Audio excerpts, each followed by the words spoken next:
Halo semuanya, balik lagi dengan saya teman-teman ya di Trader ID.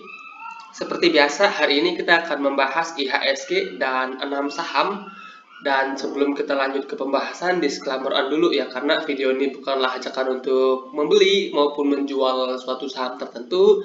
Ini murni adalah analisa saya pribadi. Jadi silakan untuk teman-teman analisa ulang kembali, karena nanti untuk keuntungan maupun kerugian itu kembali ke risiko masing-masing. Nah, yang pertama ya IHSG. IHSG hari ini terkoreksi lumayan dalam, 0,85%, ditutup di level 6984 ya, dengan net foreign sale sekitaran 100 miliar lebih ya. Jadi masih uh, kecil ya, masih terbilang cukup kecil net foreign sale hari ini. Nah, seperti apa yang sudah kita bahas kemarin, kalau IHSG itu masih penuh dengan ketidakpastian, market global itu juga penuh dengan ketidakpastian ya. Nah, sebenarnya pagi-pagi itu market bergerak positif karena Dow Jones dan bursa di US itu kemarin pada rebound semua.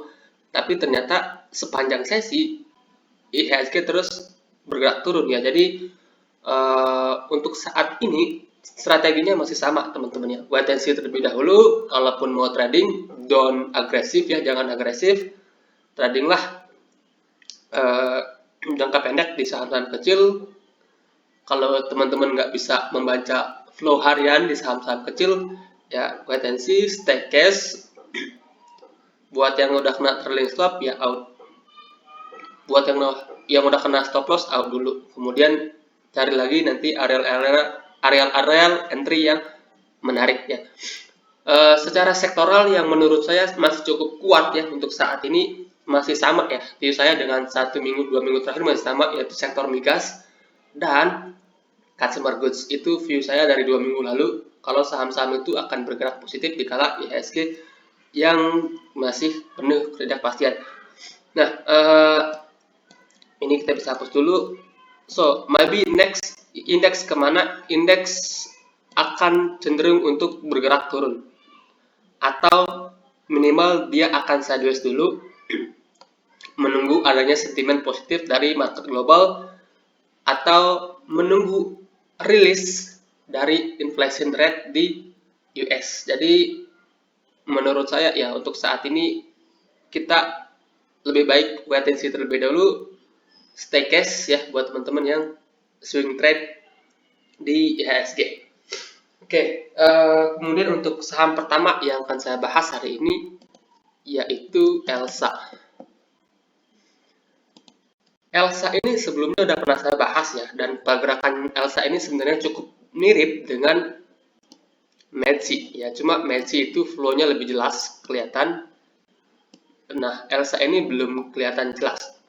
Nah, Elsa ini udah sideways sejak 5 April 2021, which is itu udah setahun lebih Elsa itu bergerak sideways. So, titik kunci untuk Elsa itu ada di 340, areal ini 340, kemudian di 360. Kalau dua resist ini mampu lewat, maka Elsa itu akan ramai, akan ada volume-volume gede di sini. Nah, untuk saat ini ya, support yang udah divalidasi cukup kuat yaitu 300. Ini udah beberapa kali diuji. 1 2 3 4 5 6 ya, 6 kali diuji dan belum mampu Elsa jebol dari 300. Jadi buat teman-teman yang tertarik ya untuk istilahnya spekulatif buy di saham ini, bisa teman-teman manfaatkan beli di harga sekarang. Stop loss under 100 ya. Kalau close under 100 better exit dulu. Atau kalau teman-teman metodenya beli nyicil, teman-teman bisa pakai stop loss ini 270, which is itu jauh banget ya, jauh banget. Jadi kalau metodenya nyicil bisa pakai ini sebagai area stop loss.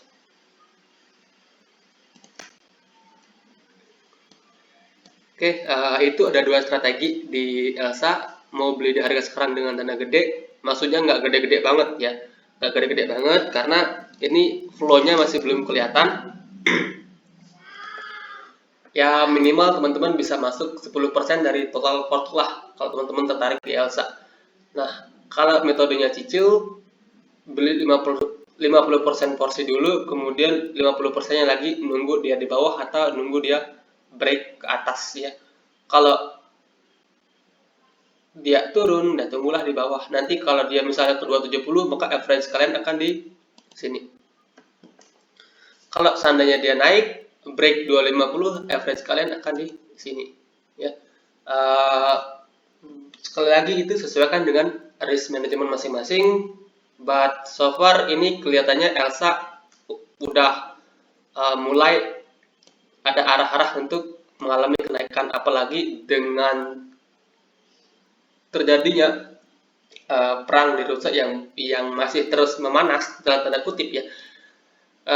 Kita berdoa semoga perang itu usai, tapi ternyata sampai detik ini perang antara Rusia dan Ukraina itu merembet ke mana-mana, Uni Eropa, kemudian ya nggak ngerti lah itu urusan mereka di sana teman-teman ya.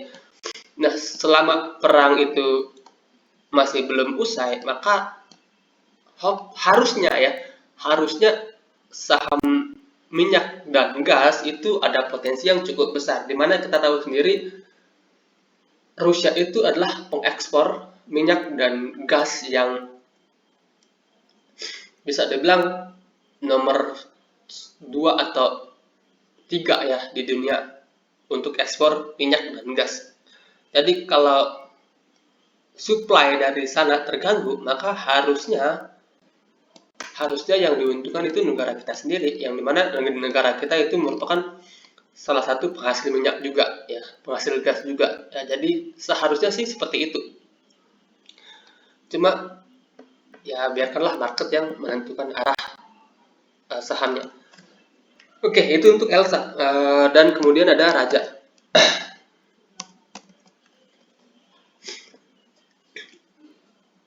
Per hari ini ya, sebenarnya kalau di sektor minyak dan gas itu favorit saya ada 3 ya.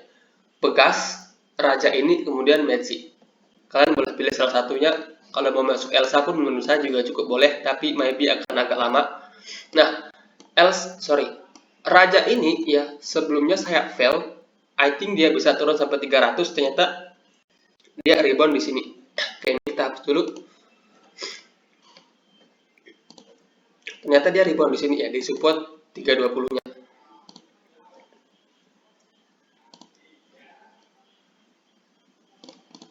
Dan reboundnya juga dengan volume yang lumayan gede, teman-teman ya.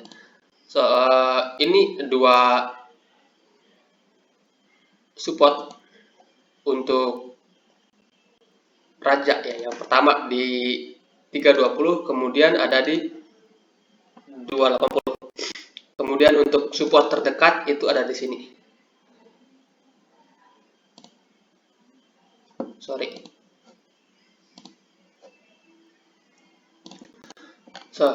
Ini ada 3 support untuk Raja, yang dimana Raja itu akan jelek atau trennya patah ketika dia jebol 280. Nah, selama bertahan di atas itu, menurut saya Raja itu masih potensial untuk naik. So, kalau teman-teman tertarik untuk Raja, bisa beli Raja dari range 370 sampai 320 ya. Range ini sebagai area beli, mengingat range itu cukup lebar, maka belilah dengan metode dollar cost averaging atau belinya cicil-cicil bertahap ke bawah. Kalau mau beli dari sekarang, menurut saya sih udah agak terlambat ya, tapi kalaupun teman-teman memaksa entry di harga sekarang, belilah dengan dana kecil dulu. Semisal punya dana 10 juta, belilah 1 juta dulu. Kemudian kalau turun, beli lagi di sini. Nah, kalau turun lagi, beli lagi di sini. Kalau seandainya naik, averaging up bertahap, ya, cicil-cicil bertahap. Misal ketika nanti dia break 440, cicil di sana, kemudian dia buat higher high lagi, cicil di sana lagi ya. Itu untuk Raja. So far sih untuk sektor minyak dan gas itu view saya masih bullish. Kemudian consumer goods, Unilever masuk area buy hari ini, Mayora, ICBP, INDF itu view saya masih bullish ya untuk saat ini. Nah, kemudian saham ketiga yang akan saya bahas yaitu PTBA. PTBA 2 hari terakhir ya, kemarin dia rebound lumayan gede, kemudian hari ini kembali menunjukkan kenaikan. Nah, PTBA sendiri terakhir kali saya bahas kalau nggak salah di range ini ya, yang dimana waktu itu saya bahas untuk sarankan beli PTBA cicil bertahap dari range 3.500 sampai 3.200, tapi ternyata dia nggak turun ya, ternyata dia nggak turun dan malah rebound. Nah, PTBA ini masih oke teman-teman. Kalian bisa perhatikan volume dia turun dari pas ex-date dividen itu kecil. Ini volumenya kecil, sorry nggak keklik. Ini volumenya kecil, volume turunnya kecil. Kemudian 2 hari terakhir dia rebound dengan volume gede. Nah, cuma menurut saya kalau teman-teman mau entry di harga sekarang itu udah terlambat ya, karena dia hari ini gagal break dari resisten. So, buat teman-teman yang tertarik untuk PTBA, buy on weakness kalau dia koreksi lagi ke sini, ke sekitaran 3.850 sampai 3.700 ini areal beli. Ya, kalau seandainya dia koreksi lagi, maka teman-teman bisa menentukan beli di situ. Kalau seandainya dia naik ya udah biarin aja, tunggu dia konsolidasi lagi, baru nanti kita bisa cari areal entry lagi. Kalau dia misalnya langsung naik kenceng, ya kalau nanti dia koreksi juga akan potensi kencang. Nah, untuk saat ini PTBA ini bagus, cuma tunggu dia koreksi dulu baru entry. Oke, itu untuk PTBA. Kemudian selanjutnya itu ada saham-saham kecil yaitu MDLN. Nah, MDLN sendiri itu terakhir kali saya bahas kalau nggak salah di candle ini ya, pada tanggal 17 Juni. Nah, di mana waktu itu saya sarankan beli di range ini ya, 105 sampai 103. Tapi ternyata dia langsung naik dan sempat break dari double bottomnya ini, dan ternyata cuma false break. Nah, menurut saya pribadi MDLN ini masih menarik ya, masih menarik. Dia di sini dia mencoba untuk break, volumenya gede itu wajar karena pastinya pas dia break di sini ada banyak trader maupun scalper yang ikutan beli. Kemudian ketika dia false break, mereka cut loss. Nah, saat ini MDLN itu kembali mendekati areal beli. Ini adalah areal beli ya. 105 sampai 100 itu areal beli. Kalau seandainya dia turun ke situ, manfaatkan untuk buy on weakness. Nah, stop loss teman-teman bisa pasang under 100 pakai candle closing. So far 100-nya udah pernah diuji sekali dan dia rebound tepat di situ. Nah, jadi kalau seandainya dia koreksi sampai 100 kalau seandainya dia koreksi sampai 105 itu teman-teman udah boleh cicil bertahap. Dari segi volume dia turun juga, volumenya kecil, jadi bisa dibilang ini mostly yang jualan itu retail ya. Big money-nya masih di dalam, karena kalau big money-nya ikut jualan, MDLN itu udah turun lumayan dalam. Oke, itu untuk MDLN ya. Kemudian ada PNBS.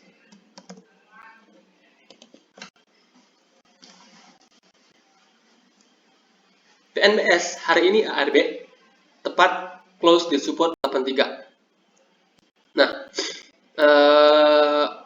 terakhir kali saya bahas PNBS kalau nggak salah di sini ya, lupa saya ya.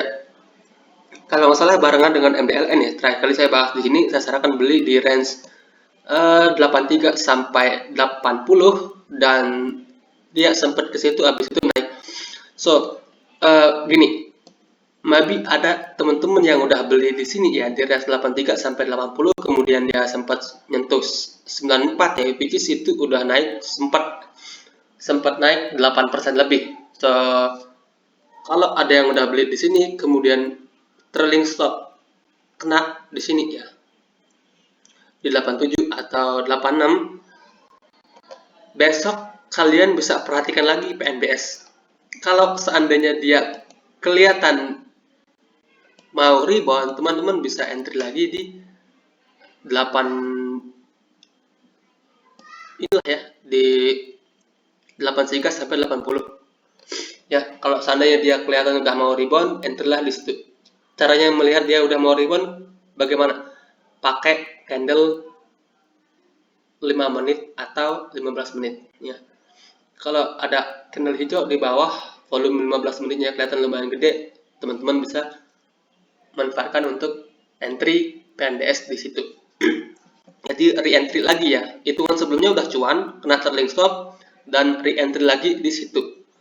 Kalau kita perhatikan dari segi volume dia turun juga tipis. Jadi PNBS bisa dibilang yang jualan di sini bukan big money-nya, tapi majority adalah retail. Karena volume jualannya terbilang cukup kecil dibandingkan dengan volume dia naik sebelumnya. Oke, itu untuk PNBS. Jadi so far PNBS menurut saya masih oke. Kemudian ada BULL atau saham bull. Nah, sebenarnya saya sedikit kurang suka dengan saham bull ini. Kenapa? Karena saham ini saham repo ya. Kalian bisa perhatikan volume-volume di bawah itu volumenya seperti sisir, istilahnya itu volume-volume saham repo ya. Saya nggak tahu ya fundamentalnya ini apakah reponya udah selesai atau masih berjalan, karena kalau dilihat dari segi volume itu udah sedikit menipis ya dari sebelumnya. Nah, cuma kalau dari segi technical, bull ini menarik ya. Bull ini menarik, hari ini dia naik 4% lebih, ditutup di 160. Kalau kita perhatikan bull ini ya, looks like dia akan bentuk cup and handle. Ini box konsolidasi.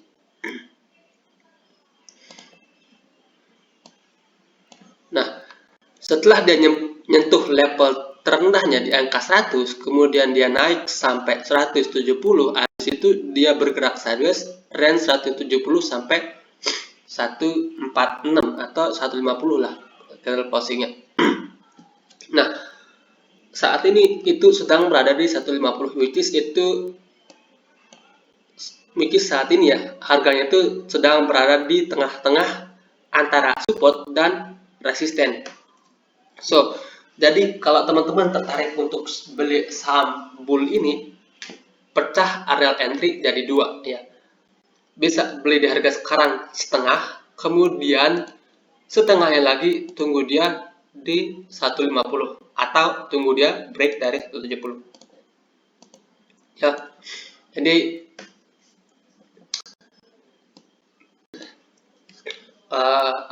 istilahnya jangan kita yang menentukan arah market, karena kita nggak bisa ya menentukan arah market, tapi biarkan kita mengikuti market. Kalau dia naik, averaging up di atas. Kalau dia seandainya turun, averaging down di 150. Stop loss teman-teman bisa pasang di bawah 150 ya, pakai candle closing, karena so far ini 1, 2, 3, 4, 5, 6, 7 itu nggak mampu close di bawah 150. Oke.